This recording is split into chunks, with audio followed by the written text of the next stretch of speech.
CNFers, the front runner strides into the fall. And I have 3 events in September. September 20th, I'll be at the Coos Bay Public Library for an author talk at 2 p.m. September 21st, I will be in Portland in conversation at the Oregon Historical Society, also at 2 p.m. And on September 27th, I will be a featured author alongside Ruby McConnell for the Florence Festival of Books in Florence. It's all day, but the conversation is at 4:30 p.m. So stay clued into the newsletters, Rage Against the Algorithm, Pitch Club, and BrendanO'Mara.com. Hey. And secondarily, on Instagram at Creative Nonfiction Podcast. Oh, yes. Call for submissions. The audio magazine is back. Or it's going to try to come back. The Mandalorian and his kind lived by a simple code, always punctuated by saying, "This is the way." We're looking for codes, baby. What codes do you live by? What codes were you but one time or another told to live by? Do you admire codes in singular devotion, or do you feel unfairly shackled to a way of life? Has a code led you down the right path or the wrong? Essays should be no longer than 2,000 words, which approximates to a 15-minute read. Bear in mind that in the end, these are audio essays. Write accordingly. Simple words, short sentences. Email submissions with codes in the subject line to creativenonfictionpodcast@gmail.com. Original previously unpublished work only, please. Deadline is October 31st, 2025. There is cash on the line, subsidized by the O'Mara grant. So send me your best, fully formed pieces and consider becoming a patron to help put money in the coffers for the podcast, but also put money in the pockets of writers. We want that burrito money. Hey, it's also that Atavistian time of the month. So, spoiler alerts, okay? You've been warned. Generally I just take a really big hammer and smash my hand over and over again into the desktop, and then I figure anything after that, it's great. Can't be that bad. Yeah, exactly. Yeah.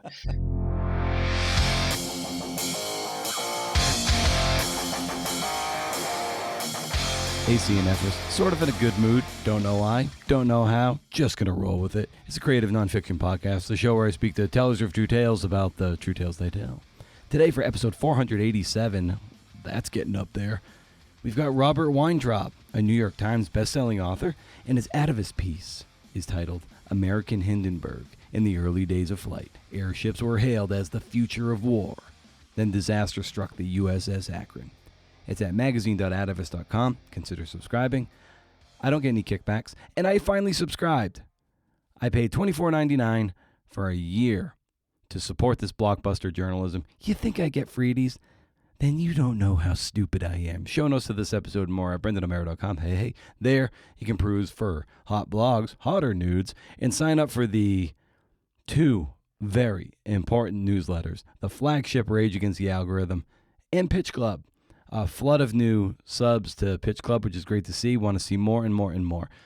Issue 4 with Cassidy Randall just dropped. It's pretty great. Would love for Pitch Club to catch fire. It is catching fire. Let's keep doing it. Pitches that we might have: book pitches, agent pitches, radio pitches, doc film pitches. Peaches? Yes, maybe some peaches. Yeah, it'll never cost a dime, but someone pledged $25 a month for it, and maybe I'll turn pledges on at some point, but not this day. All I ask is for your permission, because platform is currency. Both are first of the month, no spam. So far as I can tell, you can't beat them.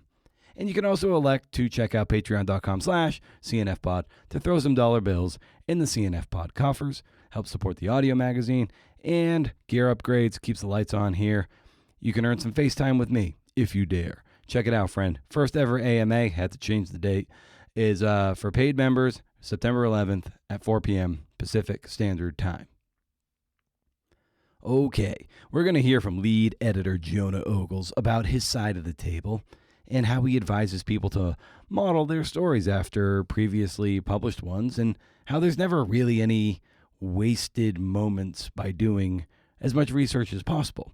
Either you find out that there's nothing there and you save yourself from prematurely pitching, or you find out there's there and you have more grist for the mill. It's all great stuff. Of course, that's what you've come to expect from Jonah Ogles, So let's hear from Jonah right now. Cue up the montage. Riff.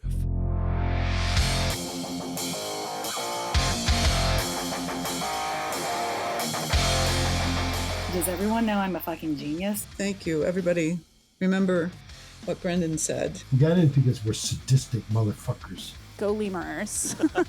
This is going to have to interest somebody somewhere other than me.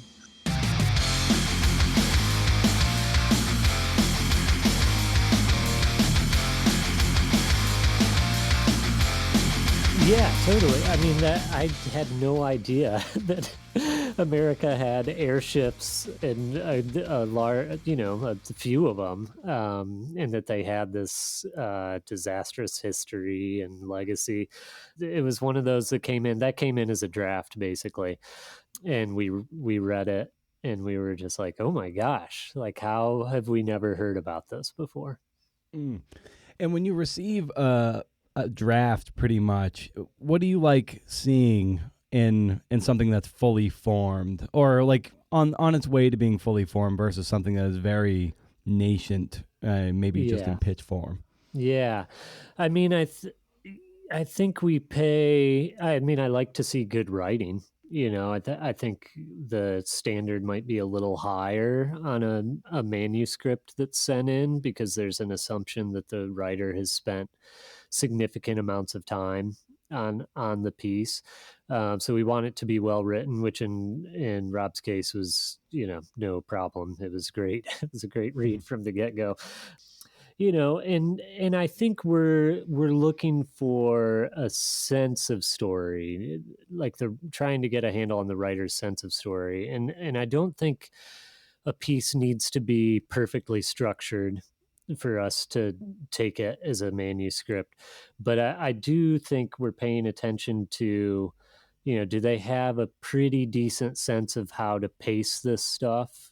Do they have a sense of like where certain information should go?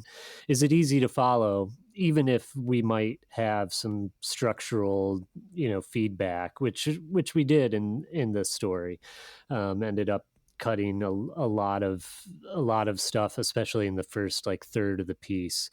Might have even cut maybe all of the first third of the piece or something like that. So yeah, it's more, I think it's a little more important for it to feel like the writer has really put something into it and they kind of know what they're doing. Not that we would be stopped, if the story was just incredible. We don't have a problem really helping somebody. We know writers get too close to pieces. I get too close to pieces after 4 or 5 drafts. But yeah, we just want to see that it feels that it's a good read, really. And structurally speaking, how did this change from what you saw to what it eventually became? Yeah, well, there was a lot more context in the early going. More background on the Navy and airships and sort of the Depression. That era in American history. We wanted to get to the action a lot faster. And so one of the conversations Rob and I had was, so where do we do that? The option we went with was the christening of the ship. Here's the ship, newly built, hasn't even taken its first flight yet, and start there. The other option I had floated to him was there was later into its career, and I forget how long, but there was a mishap on the West Coast where it wasn't properly moored to the ground in the heat of the day, which heated the helium, caused it to rise, and some of the ground crew was lifted up into the sky. Like that also would have been a fine opening, I think, a little more immediate in terms of getting to the action. And then obviously we would have had to back up and probably would have lost some of the christening scene and just done, more of a broad overview of it was built in Akron, which gave its name and yada, yada.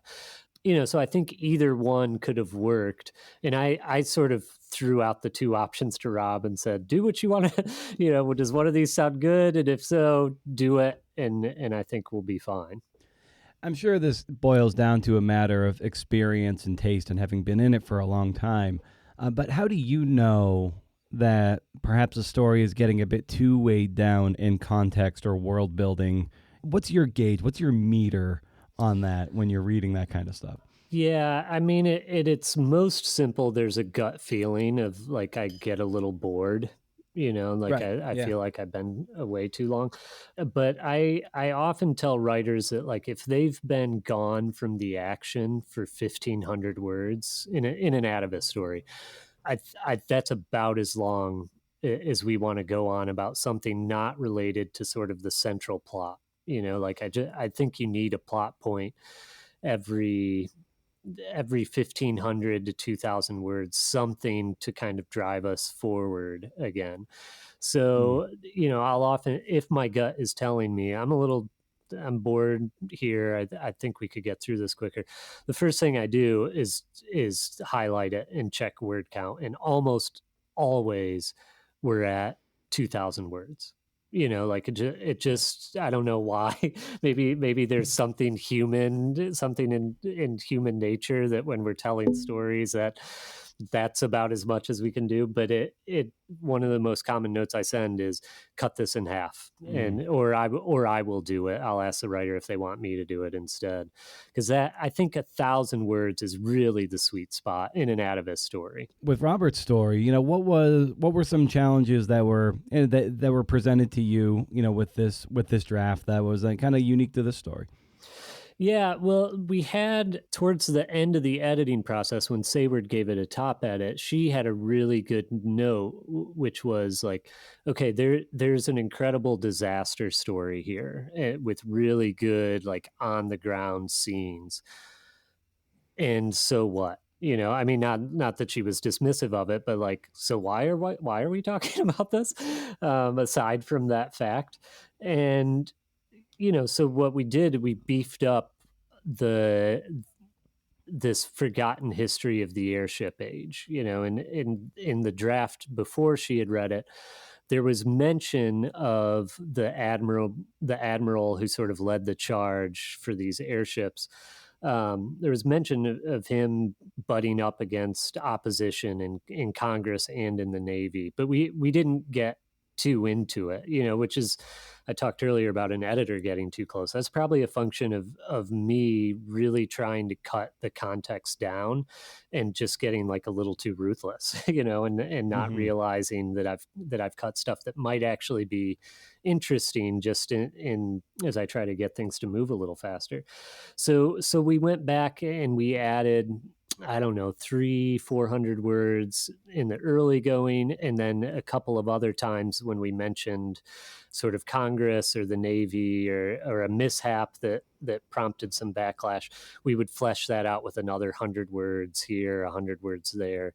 It's one of those things that like I think most readers, if you had them read them back to back, they might not even be able to recognize that there was all that much different, but it does add just like a little bit of weight to the story that makes it feel more historically important, in addition to being just a really good, well-reported disaster story. It goes to show that sometimes all it takes is just a few dozen or a couple hundred words. Like you don't need to add entire chapters or thousands of words. Like it can just be these little accents that lift it up. Yeah. Totally. I mean, especially as a draft gets later into the editing process, sometimes it's just like you said, like 12 words, like really a short sentence can do a lot of work. And a lot of times it's just sort of clarifying something we've already said in the story, but it's just like almost repeating it so that readers have it stuck in their head as they move forward. Yeah, and what's great too is like over the years we of the disaster stories that the Atavist likes that runs frequently are these real nautical ones. And yeah, there's a nautical component to this because this thing falls out of the air. But it's kind of crazy that there was just so much tension and drama here in this an airship disaster with all the weather, and then when it crashes and the people who are able to escape the ship and hang on for dear life. It's it's just an amazing story, and it's a different kind of context. Like we had an airbound disaster story, which just adds a whole new level of just a new backdrop.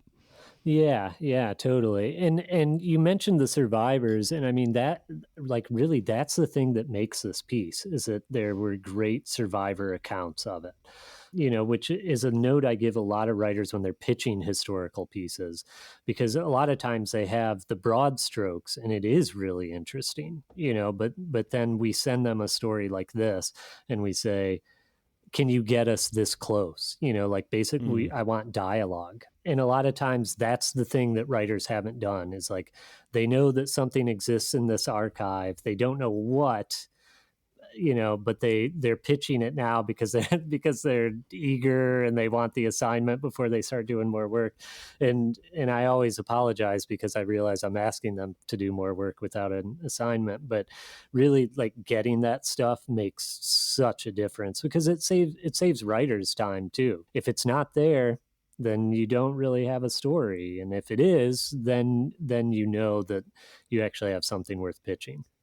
Yeah, that's a great point to underscore. I know when I was dealing with the Prefontaine book proposal, I was constantly counseled. I needed just a bit more of a lot of this depth that you're talking about. Like, you just need this extra scene or this extra bit of reporting and research. And I would always just go up to the line of what I thought was enough without doing too much work because of the uncertainty of it maybe not being accepted.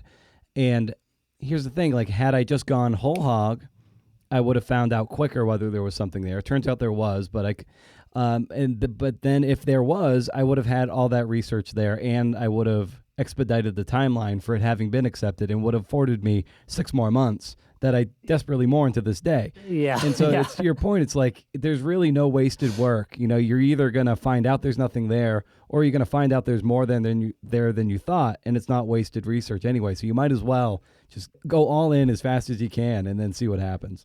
Yeah, 100% agree. It doesn't, yes, it's more work, but ultimately I think it does save you time, or might buy you more time to work with something. When someone is doing the research and maybe they're not quite there, and you can like point to, say, Robert's story, be like, can you get this close? Can you get us closer?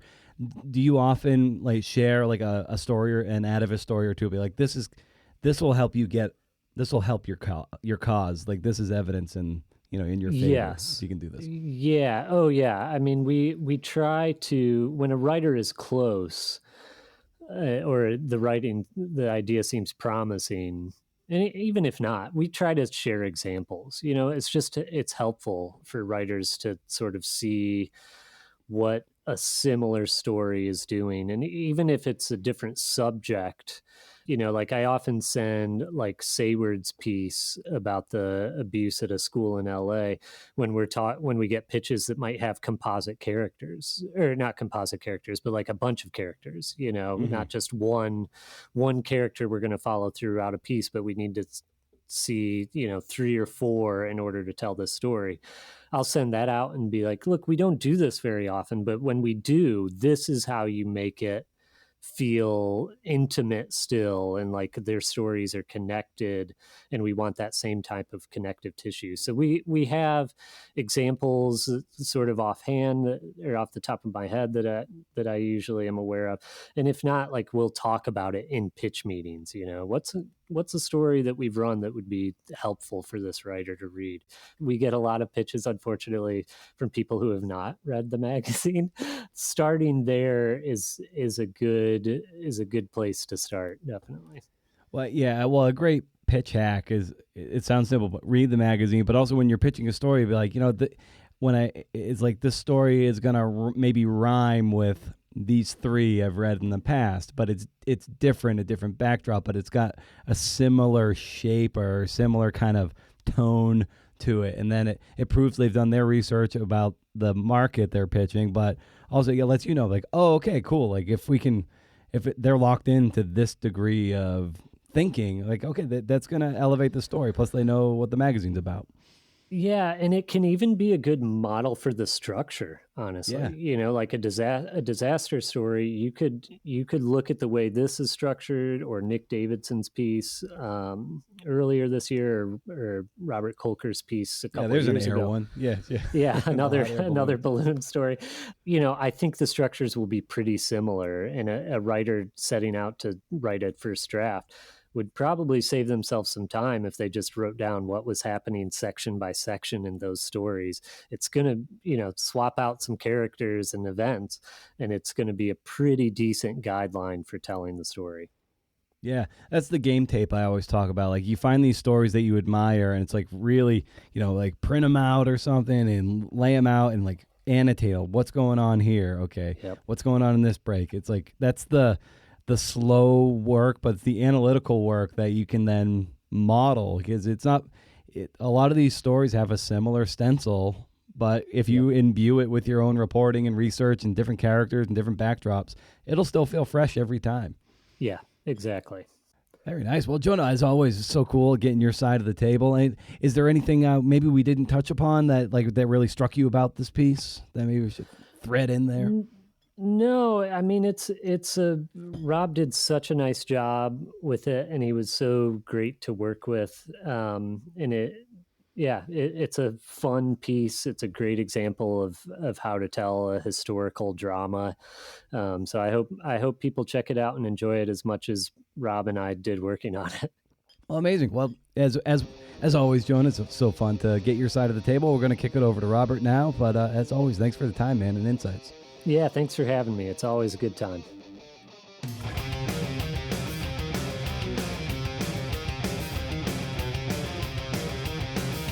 All right.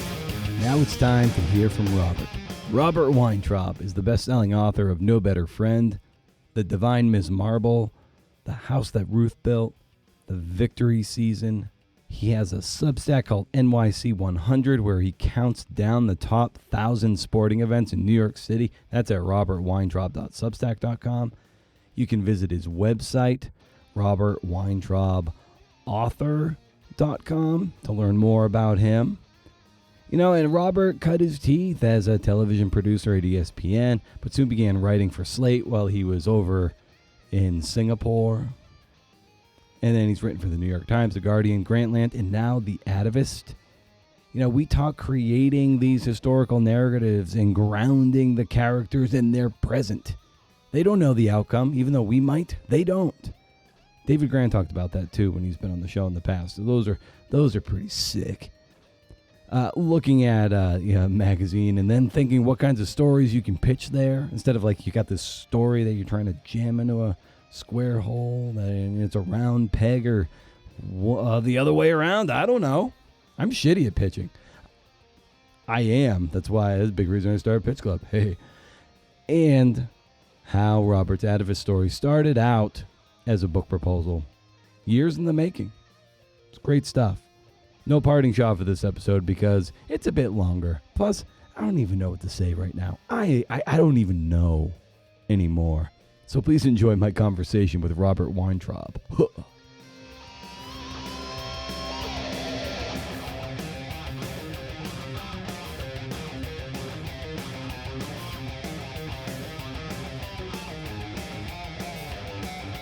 I actually started as a television producer. I was in television for a large portion of my career before getting into writing, and in sports. Yeah, my first job was at ESPN, so I mean that was Nice. hardcore in that sort of realm. But the twists and turns of the whole career, we could kind of take me in a lot of different directions, including dirigibles, as it turns out. So Yeah. but, yeah, I mean for the most part, I've done a lot of sports, and 3 of my 4 books that I've written have been about sports, or at least somewhat about sports. And Yeah. it's kind of still the organizing principle of my life, for better or worse. And I take it from there. Well, I love that you brought up, a moment ago about the twists and turns of your career, and a lot of us take a very nonlinear path through this kind of work, and it can be frustratingly nonlinear because you just got this vision of where you want to go, but it's all these twists and turns that to take to get there can take a long time. Takes a lot of patience. It can be very frustrating. So I don't know, just for you and your path and those twists and turns, how would you describe, where you started to where you are now? Yeah, well, it's funny because I did originally in my halcyon misspent youth want to become a sports writer first and foremost. I grew up in New York. I was reading the Times. We had the Times delivered to the house every day. I was always, part of that tradition. And of course, sports and sports writing, in the capital of that, really, it was New York for many, many years. So I was captured by that particular myth, and I wanted to, get into that when I went to Syracuse. And for my entrance essay, I wrote something about how I wanted to be like Grantland Rice and writing about the 4 horsemen of the apocalypse and all this nonsense. I don't know, but it got me in, so I guess something worked. But then, once I got to Syracuse, really, and I don't know, once I realized what modernity was all about, I switched over to television and became a television guy for certainly the majority of the early part of my career. And, I thought that was just going to be what it was. And if I wrote anything, it would just be, in my dotage or a memoir or something along those lines, whatever. He just kind of forgot about it. But, life has its ways. And, it all goes back for me to the sort of nascent days of the internet and Slate.com, which I'm sure, you've heard of and most of the listeners have heard of. Yeah. I was actually living overseas. I lived in Asia and Australia for many years, and I was in Singapore at the time, and I just happened to stumble on this newfangled thing called a website and an e-magazine. Who would have thought? And, I'd done a lot of, sounds strange now to look back on it, but I'd covered a lot of basketball in Asia, and this new gigantic 7-footer out of China was going to be a big, an early round pick named Wang Zhizhe. And then following him was another even bigger, more talented guy named Yao Ming. I'm sure people have heard of them. And, I had some insight. I'd seen these guys play on the Chinese national team and from when they were very young. And I didn't know that anybody else really in American basketball besides, the scouts and the GMs in the league, certainly nobody who was, reading in the sports pages knew anything about them. So I was like, all right, maybe I'll just write up something about them. And in those days, you actually had to send a snail mail pitch. This is how long ago we're talking about. Your first pitch to get into Slate, you had to send a letter. So I did, and, promptly forgot about it. And then 6 weeks later or so, I get an email from this guy named Chris Weintraub, who was the editor, one of the editors at Slate at the time. And he's like, hey, I don't know what happened, but your letter landed on my desk and was buried for the last month or so. I finally got a chance to look at it. And I think it's a good idea. Let's do it. And from that little, serendipitous moment sort of became a whole nother career, and one that really in a lot of ways took over my television career. When I, as I proceed forward, the scales of justice, from my TV career at 100 and my writing career at 0 began to even out. And then when I had, kids and a family, television, especially sports television, which is what I was mostly doing, obviously a lot of weekends, a lot of nights, a lot of long hours, not very glamorous, believe me.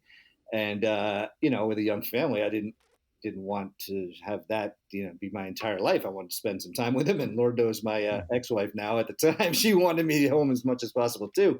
So I was fortunate to be able to have something to fall back on that could keep me home a little bit more. And just as the years went along, it became more of a writing career than a TV career. And then as my kids got older and they didn't want me around for sure, and I, got sick of them too, let's face it, I went back to TV when required, and I certainly still do. So, I've been fortunate to dip back and forth as the need requires. It's still, fraught out there for both writers and television producers of all kinds, of all stripes, of all ages. So there's always that in the back of your mind. But at least I have multiple strands or multiple abilities to put forth my my bizarre ideas. And the other thing about writing, as opposed to television production, is you get your ego boost of your name out there a little bit. Whereas in television, television producing is kind of like editing. You're behind the scenes, you craft it. It's in a lot of ways your baby, but you get no credit for it, or no credit outside the biz anyway.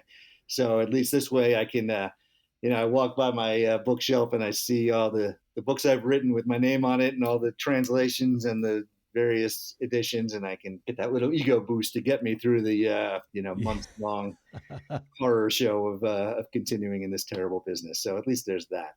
I was fortunate. Right. For So many of us deal with, frustrations and false starts, and it can be hard to procure momentum or certainly keep momentum going. And then there's compounding the frustration sometimes looking over our shoulders and just being kind of competitive or comparing, our path to others, just how we see it, how we're translating what we see and that versus how we feel. And it just for you, be it from your TV trajectory or your writing trajectory, when you've run into that degree of frustration, how have you metabolized it so you can adequately move forward? Generally I just take a really big hammer and smash my hand over and over again into the desktop. And then I figure anything after that, it's gravy. Can't be that bad. Yeah, exactly.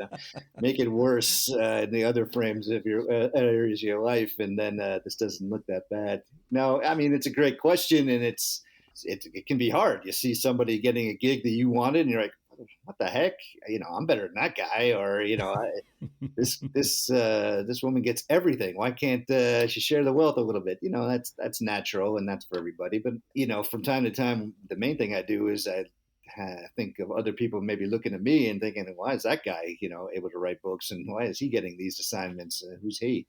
So I guess, it goes both ways. All you can really do, and this kind of dovetails into a lot of the stuff I've been doing lately, is just kind of put out your own stuff that you're really passionate about, that you really want to do, that the stuff that keeps you working, keeps you writing. I mean, writing is so easily not done, for lack of a better phrase.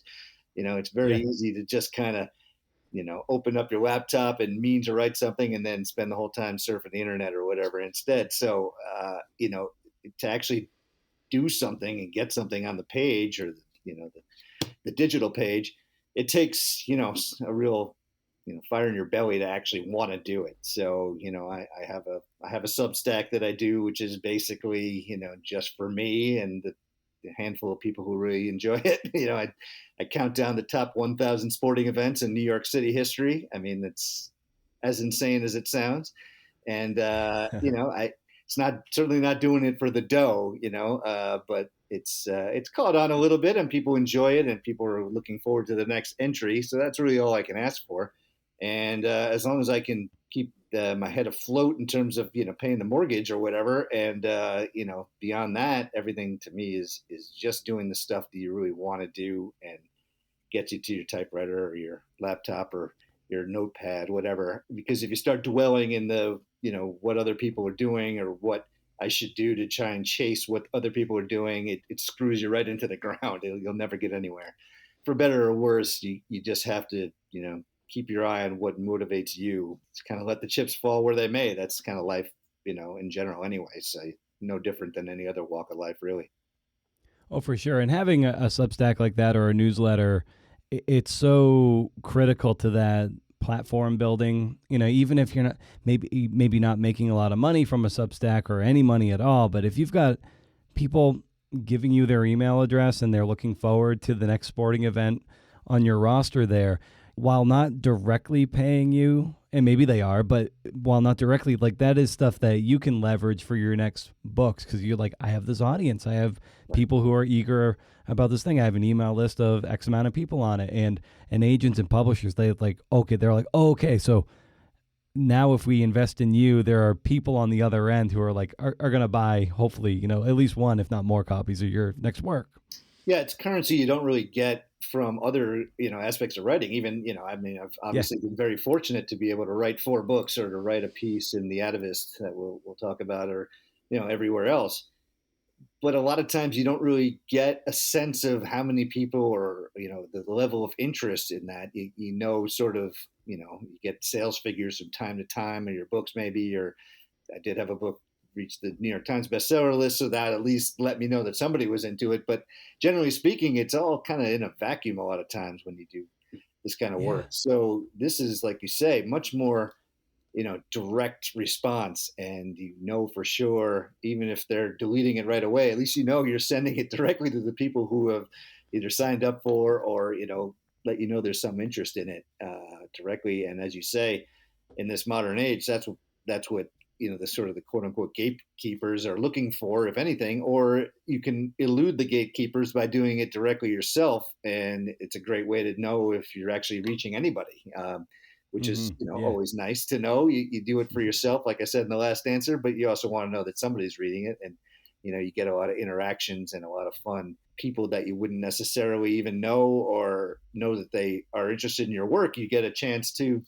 interact with them. And that's just the best for those of us who are otherwise, cooped up in their little imaginations and their warrens and don't necessarily get outside nearly as much as they should. So it's definitely recommendable, even if you're not, like you say, making a ton of dough off it. It's not really about that. Easy to say, Right. but it isn't about that. And you said the writing being what it is, that it can be easily not done. And I had a question too, just a kind of a crafty writerly question about things you might drag your feet on. I know what it is for me. If I have to cold call people and make those things, like I'll drag my feet all day on making cold calls. It's so much part of the business, but that is something that I just dread. But for you, what is something that you find yourself over the years and to this day, maybe like you just kind of you drag your feet on it, but you got to get it done? Yeah, God, cold calling for sure is something that I'm not gifted at or eager to do in any way. A lot of times I've chosen as my subjects tend to be history pieces because that way everybody's dead. I don't have to call anybody. I just kind of research what they've said already. It's handy.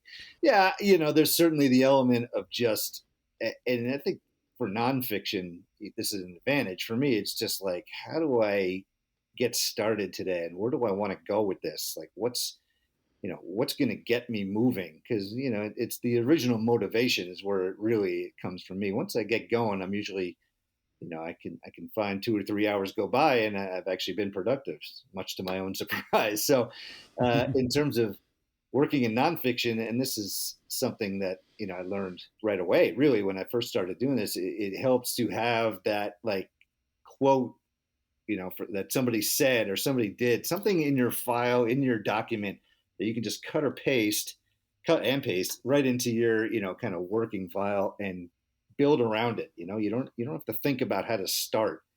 That to me is really a key element. You don't have to come into it with this grand outline of how you're going to work that day or how you're going to get this article structured, or think big picture about it all. Just get a few strands onto the paper itself, onto the file itself. I keep saying it like it's a physical thing. It's not anymore, obviously, but you just have something that you can just hold on to. It's like a life raft almost. And from there, everything tends to sort itself out. You'll know, at least if you have a day's work built off of whatever it is you just put into the story or not. If it works. And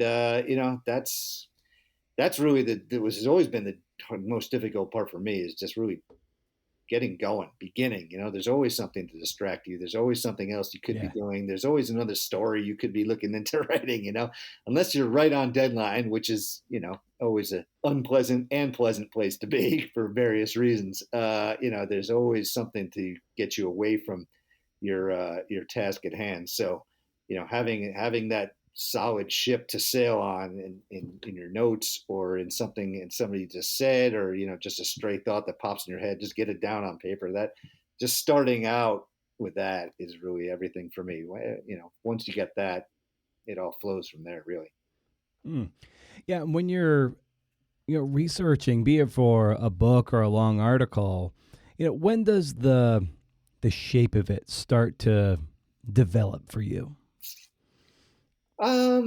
That's a good question. I mean, in terms of like the structure, generally speaking, when you're writing about history, an event, a baseball season, which I've done, a natural a crash of an airship in this case, this piece for the Atavist will, the structure really is already there. It's kind of reveals itself, whether it's chronological, which is generally speaking what it is when you're doing something historical. At least the sort of, is it exo or endoskeleton, whatever, the bones of the thing are there, and you don't have to worry too much about how am I going to start and finish this, which of course is always your first thought when you're thinking about these things. What's the arc?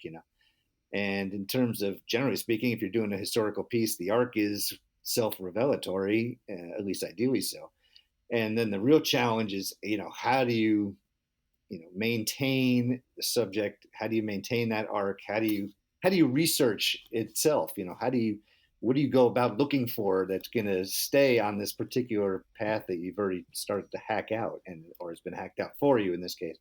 And that's really where the sort of, I wouldn't say difficulty, but that's what it's all about. That's what separates your piece from something that's been written before about that subject, or captures the reader's attention. Everything you're going for is from that. That's what writing fiction to me is far, far more difficult because of that. You don't have that set in stone structure necessarily, and your mind can take you anywhere, and you're free to do it, which is a freedom that I find very, very disturbing in a lot of ways. So, when it comes to nonfiction, you're fortunate, at least I've been fortunate enough to, generally speaking, have, the bones of where you're going, where you're starting and where you're beginning, and ideally a midpoint. And then from there, it's on you to really make the rest of it happen, and do it in such a way that people care about. But you shouldn't have to, at least for me, if I find myself having to spend a lot of time about thinking about how I'm going to start and end it, then I know I probably don't have the right subject, because it's going to be way too much work for me. I'll just go back and do some TV. Are you the kind of writer who likes to have the lead in place and then you can go from there? Or, to what extent do you like to have that secure? I mean, it's definitely important. I love to have it. It doesn't necessarily always present itself to me, especially, like we're talking, if you have a deadline that's not 6 months away, but something you got to get sorted out the door. That's when just putting anything on the paper serves your purpose, because at least this way you can, write other portions of it. And a lot of times the lead will then occur to you because of what you've already written. I definitely would prefer, in a lot of cases, to have that lead, or at least that opening scene set in stone, and know exactly what I want to do. And this piece in The Atavist actually is a good example of something where I thought I had a good opening scene and it seemed to work. And then I read it again and I was like, it's not really that great. Let's try something else. And then I sent it in, and the editors that be there were like, actually, why don't you go with this? And we put our heads together and found our way toward the lead and the opening scene. So it's not certainly 100% requirement in my case. Certainly would be nice, but I think there's a lot of ways to get around it. And as long as you have sort of the basic idea of where you're going to go, the lead will present itself one way or the other. Yeah. Well, knowing where you want to go is crucial too. I liken it to having a lighthouse in the distance. Like, if you can think of it like, this is where I feel like it's going to end, or like an ending occurs to you somewhere in the reporting or maybe even the writing, like, I'm not there yet. This is where I want to go. And when the earlier you can get to that, at least for me, I find it so helpful, because then everything starts serving that ending. I don't know if that's been your experience too. Yeah, absolutely.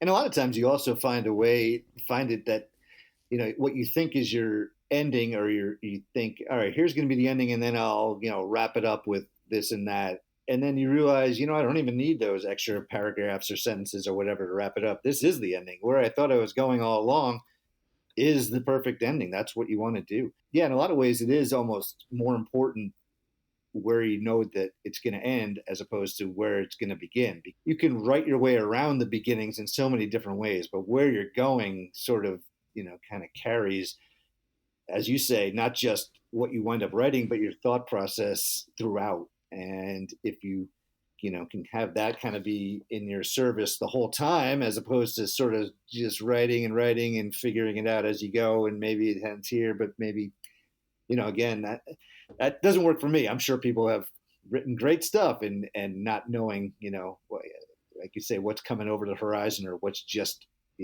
out of sight. But I prefer to have a little bit more of a knowledge that the earth is flat, so to speak. I don't want to try and put it upon myself to look over that curvature of the earth. I want to be able to know, sort of, at least in the general area within a square mile or two, where I'm going. And I found, for myself anyway, it works much better that way.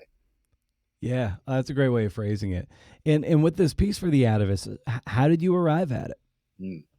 Great question. Well, and it's been a while now. This is an unusual way. Most people probably have a little less circuitous method of finding a story that winds up running in the Atavist. But it boils back to already now, probably about 7 or 8 years ago already. And I was just doing what I do a lot of times. I was researching for something else, and I came across a stray mention of this airship disaster that was not the Hindenburg. Just to kind of put a sort of big picture on it, the story is about the USS Akron, which was an American airship, a U.S. Navy airship, just like the Hindenburg, except American built and run, and it crashed in spectacular and devastating and tragic fashion several years before the Hindenburg even happened. And when I read about it, it was just a sentence, a throwaway sentence, and something else entirely. And I was just like, oh, that's interesting. I don't even know what that is. And I was in our local library, and I went over to a different part of the reference area, and I happened to just my eye fell on a reference book about natural or disasters of all stripes, I guess it was. And because I just read it, I was like, oh, let's just see if that airship is in here. And it was, and it mentioned the fact that this was a huge, huge story at the time, Depression era, 30s, and I fancy myself something of a historian at least, and up to date at least a little bit on American history, but I had never heard of it. And I thought it was an amazing story. Twice as many people died in this crash as did in the Hindenburg, but everybody knows the Hindenburg. Nobody's ever heard of this, and this was our airship, quote unquote. I thought, hey, that might make a good book, and I was researching ideas for my next book at the time, obviously, and I wrote it up as a book proposal, not necessarily as a like a long form magazine piece, so to speak. And, my agent was like, this is interesting. Let's, change this or that. Let's see what I can drum up. Maybe it's good. Maybe it's not. He was a little lukewarm about it, as he tends to be. But basically, life interceded. I found some other project that was, I could get sold more readily, apparently. And I really just kind of forgot about it. And it just, but I keep the files open at all times, and I make sure that I added it to the list. And then fast forward to this year, 8 years later, 7 years later, whatever it is. And, I was reading the long form newsletter that gets sent out by Don Van Natta, who I know a little bit. And, took me to the Atavist. And I was like, oh, okay, put two and two together finally. Maybe that's a good website that I could write for. And what stories do I have? Oh, yeah, I have this airship story that I'd completely forgotten about that I thought was awesome at one time in my life. And sure enough, they were into it. I reanimated in a big way about it. And lo and behold, here it is, 10,000 words or whatever about this kind of forgotten incident in American history that at the time was hugely important. So I like most things that happen, like we were saying earlier, it's really a lot of serendipity and a lot of timing is everything. And you think it's going to be, one thing and it turns out to be another. You could say that about 99% of the things that have really happened to me in my life. So this is a perfect example of that. Yeah, well, your point about saying like keeping the files open, same thing, maybe just stick it in the drawer. A lot of times it is timing and serendipity of just like clicking through an Atavist link, like, oh my God, this looks like it could be a good fit for them. And when I read this, my God, this is just the perfect Atavist story. It just has everything baked into it. It's very cinematic. It's got the disaster elements. It plays like a short movie, reads like a short story. It's got everything that's for them. And that's just, a link you happen to click through and something you happen to have that you were able to reanimate. Like, so it is timing and patience and never fully giving up on anything that you've ever done any research on. Yeah, that's really critically important. If there's anything I've learned is that, one stray file piece of information that you have, that, and you don't really even think that much about at the time, always keep it somewhere where you can go back to it, because Lord knows my memory is not what it used to be, and it's never that great in the first place. So I can never count on the tumblers, clicking together in exactly the right way, unless I can go back and have it written down in some form, and then think to myself, oh, you know what? And it's usually in this capacity, the way it happened here. I see an outlet, and then I wind up reverse engineering and thinking what would work for them, not necessarily, oh, here's an idea let me go hunting around and find something and find some place where it'll work. I mean, that's a viable way to do it, but it just doesn't seem to usually work that way for me for whatever reason.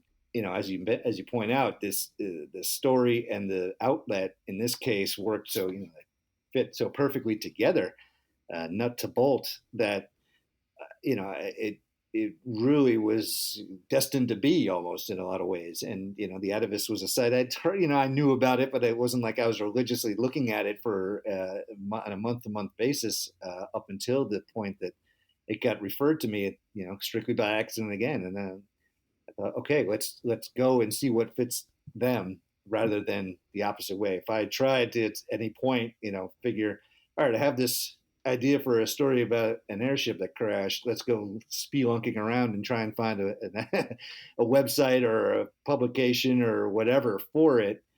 I'm sure it would have been unfulfilled and it just wouldn't have happened. So again, the fates have you in their hands, and usually it works out for a reason. If it's meant to be, it is meant to be, and you'll find the right outlet for your piece, no matter what it is. What was it about airships at that particular time in American history that was so alluring for the people who wanted to build them?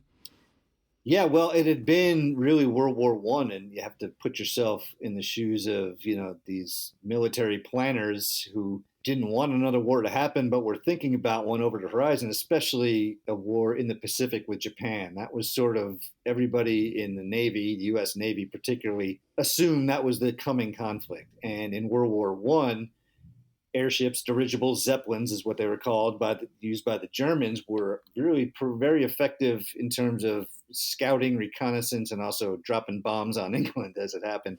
Didn't win them a war, but they were highly effective and really a technological breakthrough in a lot of ways and a real step forward. And everybody sort of knew that aviation was the next frontier, but what form that was going to take was quite up in the air. And for a lot of planners, it came down to airplanes, which had their obvious uses, of course, but in terms of scouting and reconnoitering, is that the word? Reconnoitering large areas, large swaths of ocean, you just couldn't do it. They were slow and unreliable and very, open to the weather.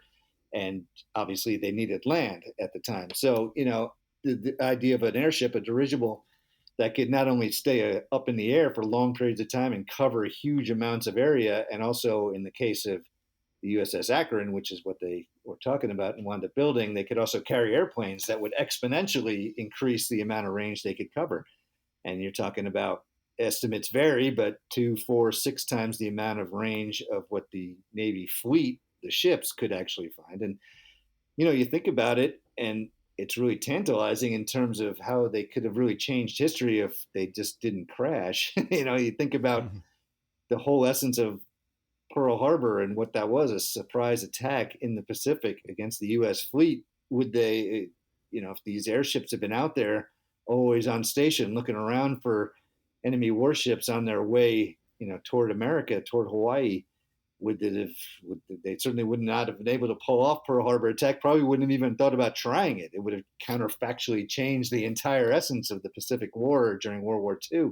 Who knows if there even is a World War II in the Pacific, Of course, that's all conjecture. And the fact is these airships were very vulnerable to thunderstorms, as it happens. And the Akron, as I write about, went down in this terrible tragedy. And then its sister ship also crashed, although far fewer lives were lost, thankfully. But that basically kind of, put an end to the era, with a very sharp, almost a guillotine crashing down. It wasn't like, in a lot of ways, like with the airplanes, airplanes crash too. Military airplanes crashed all the time, but the expense was less. And there was, more of a sort of a flight test mindset to it all, where you could say, oh, these things are going to happen. And that's just what we do in the military. We push the envelope until we get something that works. But that wasn't really available to happen with such a colossal airship like this. It was too big, cost too much money, and they just didn't have the results to justify it. But it was a fascinating few years in there where they were, sort of the belle of the ball, and what hugely popular with just the average American who obviously was going through the Depression. There was a lot of people thinking America was on its knees, and but here's something that we could build that was truly, prideful and amazing to look at. And as it passed overhead, you could sort of dream the big dream, and the fact that they then crashed, and wound up like everything else did during that era, was really a psychological gut punch to people of the era. And it, again, was something that knew nothing about. And you sort of wonder how it is that this disappeared so completely from history. And, things that aren't successful tend to do, I guess so. But it's interesting to at least revisit that era and put yourself in that mindset and think about what might have been in this case. Yeah, speaking of the size of it, it was something like 785 feet long or something, which is insane to picture because a football field is 300 feet long. So now you're talking almost like 2.5 football fields of this airship. However wide it's going to be, the fact that it can carry airplanes and be an aircraft carrier in the air. It's just to imagine it's pretty spectacular just to picture it in the air. And I did watch. There's a clip of video, some archival video, that I was able to see from the link in your story, and it's just kind of wild, this eerie thing floating along. It is just a sight to behold, really. Yeah, I would think a lot of times while I was writing it about, Brontosaurus or one of these gigantic dinosaurs from, the Paleolithic or whatever, not Paleolithic, Jurassic, Cretaceous, whatever it was. Yeah, I haven't written too many science books. You can see why. But yeah, they were otherworldly. I mean, it's just and the Akron in particular, as you put it quite accurately, 785 feet. It's one of the largest things to ever fly. I mean, when you think about it that way, and in retrospect, obviously they were too big in a lot of ways, and you could sort of see something like this happening, and it wouldn't work. And it's better to be smaller and nimble, much like the mammals vis-a-vis the dinosaurs, right? But it was an astonishing sight. It must have been incredible to just be your average Joe looking up at in 1932, let's say, and to see one of these monsters floating overhead. And people weren't used to seeing airplanes going overhead particularly. It's not like there was a lot of aviation going on, and for a lot of people, the first thing they ever really saw fly over their head was this incredible behemoth. It's a blue whale almost. So yeah, it's one of the things I tried to do in the story. Really, it was important to me was to not write it in retrospect, so to speak, not take the sort of approach of, of course, these were doomed to always crash. They were doomed to not work because of their size and because of their vulnerability or whatever. And just, take it as somebody who was alive then and gazed upon what must have been to people at the time, like the ninth wonder of the world or whatever. It's like this astonishing craft that was built to such an enormous size, and yet, like you say, didn't leave any kind of footprint. It just kind of cruised across almost silently in the air, and it was part of the clouds, and then it would just nose out or nose in and disappear completely into the mist or what have you. It was just must have been a spectacular thing to actually have seen in live and in person, and not on grainy old newsreel from 90 years ago. Yeah, well, and there's one scene of the airship, it's kind of making almost like a campaign tour, if you will, a public parade, through the South and then into Southern California. And as it tries to dock in San Diego, a bunch of naval people see it. They're trying to try to anchor this thing to the ground, and then the wind catches it. And it's a pretty terrifying scene of these guys holding on to the ropes, and some fall to their death, unfortunately, and then one guy hangs on for an hour on the rope hundreds of feet up in the air. It must have been terrifying, and you write it so evocatively. Yeah, another one that I guess I had to put myself into his sort of metaphorical shoes, but I was not happy about doing it. I tell you, that was an unbelievable scene. And as you mentioned, the Akron was flying, all the way across the country, partially as a promotional, kind of show off, and also because it was going to do some war games with the fleet in the Pacific, as it was designed to do, and tried to dock at this Camp Kearney, it was called, in San Diego, and unfortunately, we talked about the size. Not only is that incredible for the ship itself, but it required an obvious, enormous logistical operation to backbone it. And they didn't really have that in a lot of places, especially at this place in San Diego. There was no hangar, not nearly one large enough to house this thing. So they tried to, tie it down to a mast and to the, the runway essentially. And as you mentioned, things went haywire. These were not experienced crew in terms of trying to dock an airship that most of them had never seen before. And it turned into a absolute tragic and incredible scene when, the ship went up and guys were still holding on to the ropes. And one man let go at 15 feet and fell and just broke an arm. And 3 other guys went up. And 2 of them fell to their deaths. And one man, his name was Bud Cowart, 19. I mean, just a kid, and somehow managed to hold on for, dear life. Incredible. I wonder how his hands were at the end of this. But I mean, they kind of went over the Pacific just in case. And, there's newsreel footage of it and all these brass and the mayor of San Diego and, obviously a lot of newsmen and even cameras were all there looking to see what would happen when the Akron docked, and instead they got this incredible scene of human emotion and death as it happens. And the good news was they managed to pull this one kid, Bud Cowart, back up into the ship, and he was just like almost, hey, let's do it again. I mean, his attitude was pretty amazing considering. I know. But yeah, it's difficult to conjure, and it's certainly not something you ever want to do. And trying to, put myself into his shoes and then write about it was, gave me a couple of nightmares, I tell you, but it was just part of it. And this is even before the obvious drama of the ship crashing itself. So you had, even before it went to its ultimate demise, there were problems. And this was, a stark reminder of that, to put it mildly. Yeah. Well, and given the setbacks and other things that were, befalling this airship program, Moffett is the main person always campaigning for this in the military. And, you write at one point, like Moffett was forced to defend the program in congressional hearings and naval inquiries. And he said, we'll not lose faith. We shall build and operate as many of these rigid airships as possible so that those men will have not lost their lives in vain. And it's just like, here's this thing. You're like, why? Maybe it's us now thinking like these things are doomed, but in the moment be like, they didn't see it as a sunk cost. I guess they saw it more as an investment in the future of the military. But sometimes they're like, oh man, that maybe you should have, but maybe that's just hindsight. They'd be like, you should have given up on these things. Yeah. And that in a nutshell is what I try to, fight against writing it in that way, because obviously, yes, looking back on it, it was, sort of ridiculous. What are these guys thinking? But, they were true believers, and they really thought this was the best way to defend our country. These were, as you say, William Moffett, Rear Admiral, the head of Chief of Naval Aviation. I mean, this was a big figure in the U.S. Navy between the wars. He was a very gifted bureaucratic infighter and someone who managed to, shepherd this program, not just with these 2 that we've been talking about, the Akron and the sister ship, the Macon, but earlier than that, when they built several other or bought several other airships as well.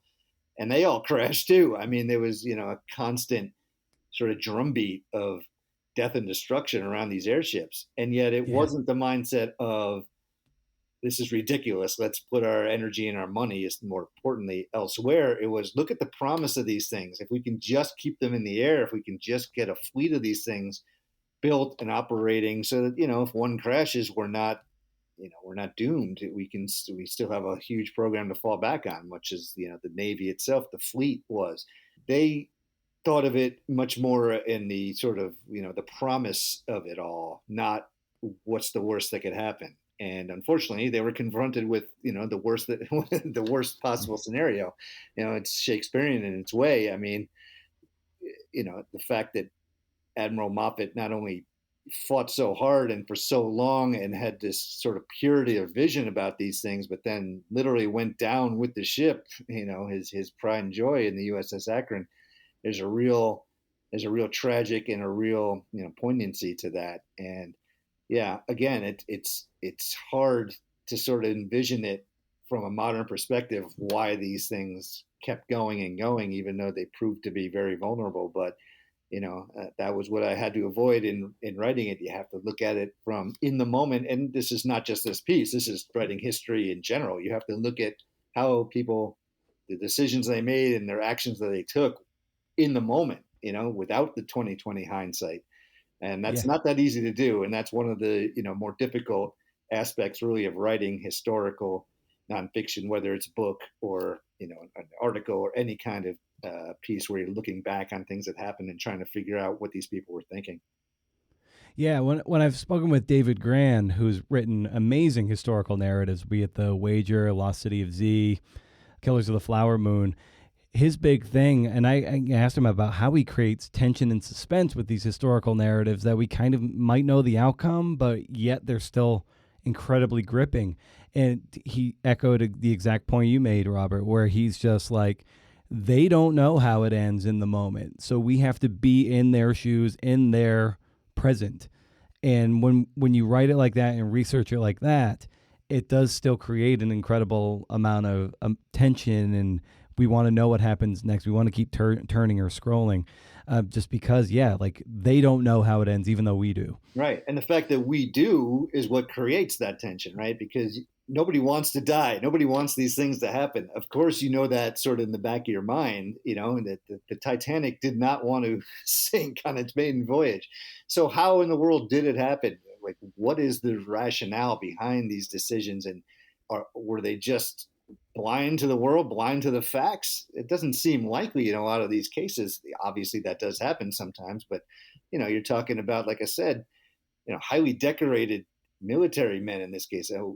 Admiral Moffat won the Medal of Honor at one point, the highest decoration you could possibly win. This was not just some fly-by-night guy with a pie-in-the-sky attitude about, these airships are going to change warfare and make my name go down in history. He was doing what he thought was best at every point, and was a true believer in the potential of these things. And it's you have to put yourself, like we were just saying, into why he was doing the things he was doing, and what's the rationale at any given point, not just in the big picture with him, but even why is he on this? Why is he flying this head of the program? Why in the world would he on an airship on a routine mission when they didn't realize the severity, but there were still weather issues in the area, and you're doing something that may lead to your ultimate demise.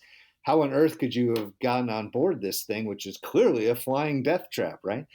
But that's obviously not at all the way they were thinking. And Admiral Moffat loved nothing better than to be on board an airship, and thought of it as the ultimate proof of the ultimate moment of his career, to get to fly on these things and to prove to everybody, a lot of disbelievers and to people who were right there with him, that he was right, and these were the way to go. And there's no way you can sort of put yourself and write about it accurately without putting yourself into that mindset at the time. And so that it's an automatic, and it's not interesting if you approach it from, look at these idiots, what were they possibly thinking?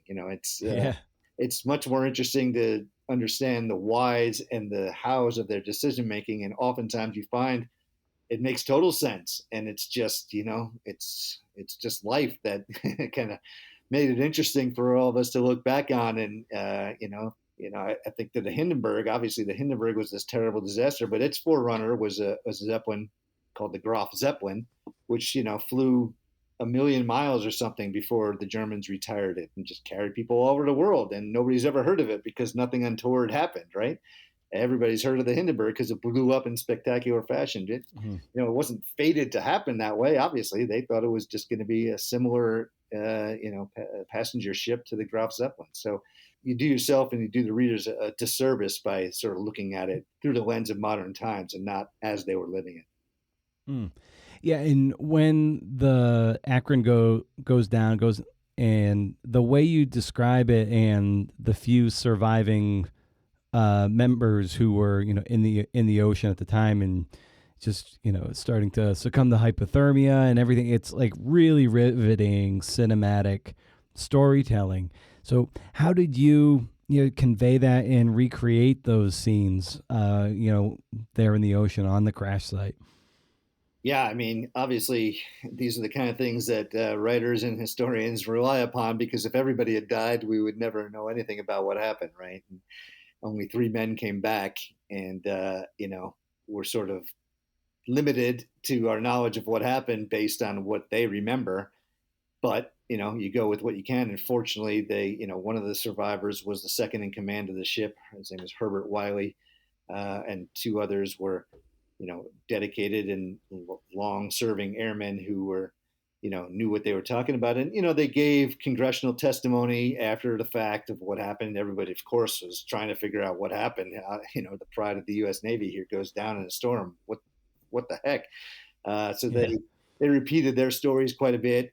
There was a particularly important and, kind of, we're talking about, not looking back, but in retrospect, they had a little distance about 15 years after it happened. A writer named John Toland, who's a well-known, at the time anyway, historian, happened to interview these three survivors and get a lot of new details and a lot of specifics about what happened beyond just, the human story rather than just the sort of technical, why did the ship crash? And so a lot of it, I stand on the shoulders of giants at all times, as do most writers. So, I thank him for a lot of his, sort of legwork back in the late 40s, early 50s. And, and then you just build upon it and you sort of, sometimes you, have to use a little conjecture about what, again, these guys must have been feeling. You're talking about 1 second you're in the most technologically advanced ship, airship ever built. And the next minute you're swimming for your life in the freezing Atlantic Ocean off of New Jersey. How in the world can you possibly live through something like that? And what runs through your mind? And, as it happened in these cases, they almost did die. They came very close to losing all hands. As it was sort of a miracle that any of them made it out. In that sense, the inherent drama of that all was very easy. I mean, as a writer trying to convey what it was like, mostly I tried to stay out of the way and just give, sort of their stories, directly, because not much I could do to improve upon it in terms of dramatic tension and in terms of, holy cow, are these guys really going to make it out? Certainly the first time I read it, I was shocked that anybody lived. And, these three guys somehow or another managed to stay alive long enough to get plucked out of the ocean where, 75 or whatever it was of their crew members and crewmates didn't. They never really even got a chance, but there was also a lot of things to look back on. And again, in retrospect, you're like, well, how is this possible? But they didn't have life jackets on the ship. They had one life raft that sat 14 people, I think it was, and it went empty. It went down very suddenly and they didn't get a chance to re-prepare for it. But even if they had, they would still not, really have been a lot of ways to prevent the huge loss of life. And then when the sister ship went down, the Macon, a couple of years later, there were life preservers everywhere and plenty of life rafts, and they'd learned their lesson. And that's why only a couple of people died instead of 75 or whatever it was on the Akron. And so, lesson learned, but boy, you really had to learn a harsh lesson to get there, unfortunately, which is usually the case in American history or world history for sure. And when you're, writing a piece of this nature, and I know Jonah is a brutal editor in terms of cutting things. He's very cognizant of pace. So what was your experience? So if Jonah was just like, we're going to cut a bunch of words here. What's the dialogue that you're having? Be like, oh, okay, I see that. Or man, I really want this piece in, what was those conversations like? Yeah. You never want to give up anything that you've worked so hard to actually get down on paper, of course. But, in generally, I tend to write long on those first initial drafts, specifically because of that. You want the editor to be able to, not just say this is, I'm going to cut this and this, it doesn't mean anything, but you want them to have a sense of what's available, so that when the cuts do come, it makes a lot of sense. It's like, okay, yeah, we're saying this, but we said it already in such and such a way, or, this is interesting, but it slows down the pace, whatever. And so you're not, it's much easier to just carve away at the ice sculpture a little bit rather than, hand in something and have it, whacked in half. And then you're trying to find, a whole nother, 5,000 words or whatever to make it work. So it wasn't that difficult. Obviously there were a handful of things that I thought should be in there. And Jonah, to his credit, had no issue. He put him back where I felt strongly about things. It was nothing major, certainly. It was, word choices or, somebody saying something that I thought was particularly relevant or interesting. Not anything of any, real major surgery for sure. So the process in this case, I thought worked very well. And Jonah, as you point out, has a real sort of excellent sense of pacing and what can be cut, even if it's, what you think of as important to the overall story, but kind of gets in the way of keeping the reader bouncing quickly between paragraphs. And I think that's very important. And it's a skill that took me, a while to learn, even though I was in television, and that's everything. We're always cutting, we're always editing, making it faster and making it, keeping the pace up. And, I try to bring that to my writing, but you forget a lot of times. And you also, you fall in love with your story and you want as much of it out there as possible. So it's great to have somebody like Jonah there to, rein you back in when you need to. But, overall, I think the process was fairly straightforward and very easy to work with for sure. How do you like to be edited? With a very, very light touch and apologies at all times. Yeah, right, exactly. I want somebody who's going to reel me in for my worst instincts. I was fortunate in my books to work with the same editor over all four, who was outstanding.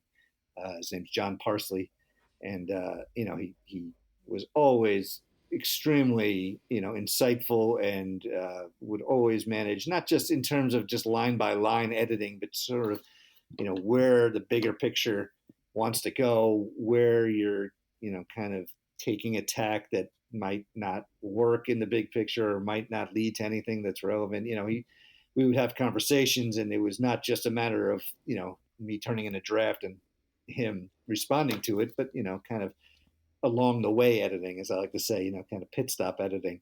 And in a book format, you can do that a little bit easier than, in a case where you're writing something either on deadline or for, something like The Atavist, which is, you have some time, but it's also, it's not like you guys, it's not like I could sit down with Jonah for, hours at a time and discuss the entire meaning of the piece and how it fits into life or whatever. It's definitely a different scenario, but you always want an editor who's got your best interests at heart. I mean, at the end of the day, that's what it all boils down to, whether it's, keeping you out of your own, out of trouble, keeping you from your own worst instincts, or suggesting a pathway that works better, or, just giving a strong line by line edit. They all, there's a lot of ways to fill that bucket, but, keeping you on the right path and keeping you and bringing out your best and making the piece work best as you would write it, and not,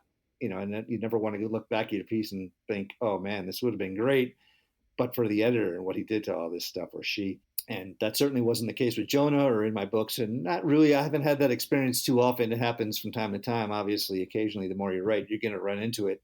But, for the most part, the editors I've been fortunate who I've worked with have all done the job with a scalpel's touch, and more important, kept me from making a fool out of myself. And who wants to do that, right? Well, that's awesome. Well, Robert, as I bring these conversations down for landing, I always love asking the guest for like a recommendation of some kind for the listeners. And that's just like anything that you're finding fun. Could be a book, but it could also just be a writing utensil or a fanny pack or brand of coffee. It's like whatever you want. So whatever's bringing you joy, what would you recommend to the listeners? Wow. What a wide open question. I told you before, I don't like fiction because it gives you such an open array of choices. I mean, come on.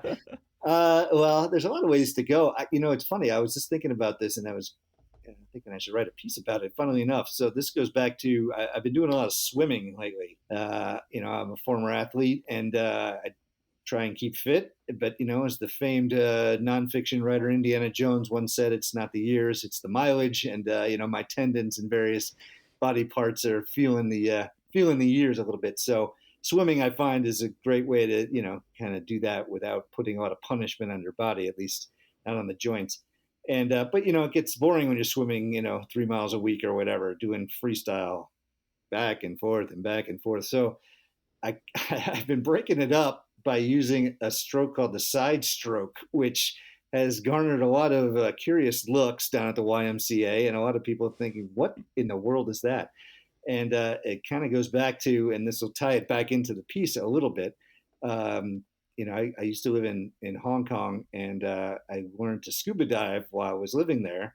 And for the certification, you had to swim a certain distance, and I did, and I found it was exhausting, but that's a whole nother story. And the guy who was actually the guy who ran the show there, he was a former British Navy underwater demolition expert or something like that. He spent a lot of time in the water, kind of like a Navy SEAL type.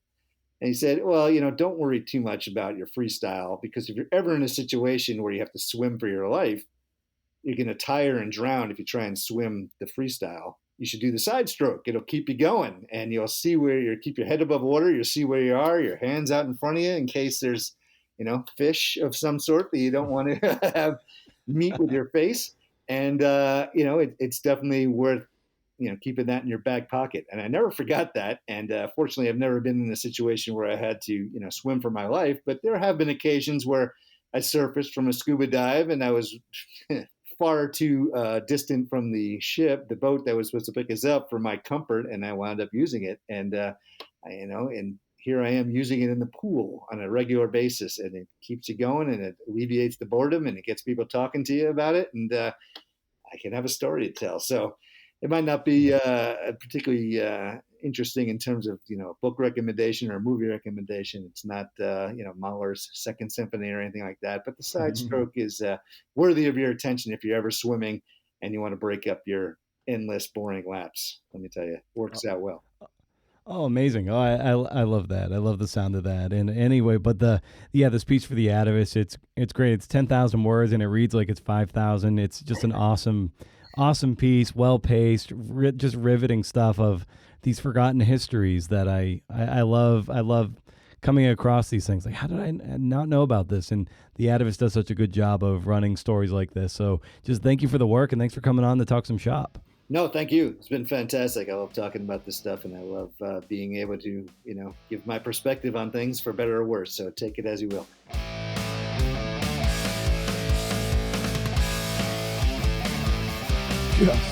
So we did it.